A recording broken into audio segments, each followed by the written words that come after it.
here we are, a couple of weeks into lockdown, and we're all trying our best not to leave the house unnecessarily, which means really thinking about what meals we're going to be cooking, really planning ahead, but also having a look at what's actually in our cupboards and then our fridges, our freezers, to avoid having to pop out unnecessarily.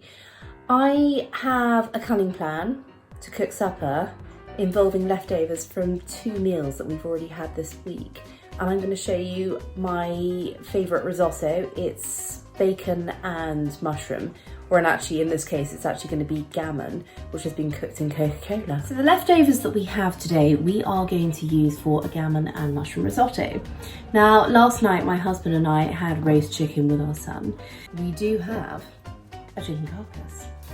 So I'm going to put that to good use. The other thing that I had in the fridge is an orange pepper. I've placed the chicken carcass in a pot of boiling water. I've put approximately 2 litres of water in. I've also chopped the pepper, the onions and the garlic, and I'm going to add them in to the boiling carcass. I've added the peppers, the garlic and the onions, and I'm going to let them simmer for a couple of hours.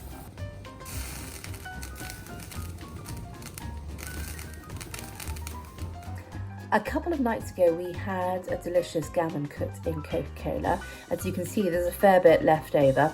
It's sweet, it's delicious, it's going to be diced and then it's going to be thrown in and fried up for the risotto. I usually tend to have quite a few onions kicking around, and luckily I have managed to grab my hands on another one which is about to be diced up and fried up with the gammon. You can use olive oil, you can use butter. In this case, I had some truffle oil sitting in the larder, so that's what I've used. I've had these mushrooms in the fridge for about a week. Bought them. I knew I'd probably end up doing a risotto, and here they are. I'm just chopping them up quite roughly. I've had this risotto rice sitting in the cupboard for quite a while. And look at that, it's just over 300 grams. That's exactly the amount that I need.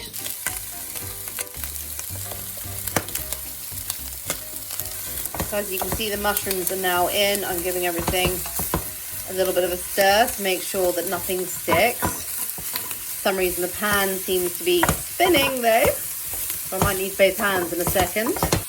The next step is to add the rice and let it soak up all the juices. I'm going to give that a really good stir now.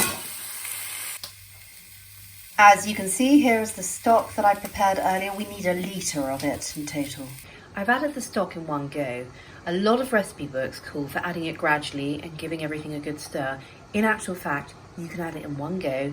You can just turn down the heat, pop the lid on and let it simmer gently and check on it every 10-15 minutes or so. So with supper bubbling away on the stove, I still have enough gammon left to do sandwiches. I've also got quite a lot of mushrooms left, so I can do an omelette or some sort of stir fry with those.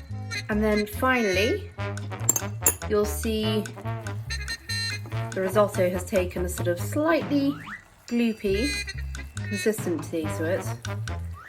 And I am going to have a taste now and see how this has actually come out. I have to say that is absolutely delicious, and the great thing is quite a lot here, so we should actually get another meal out of this, which is fantastic.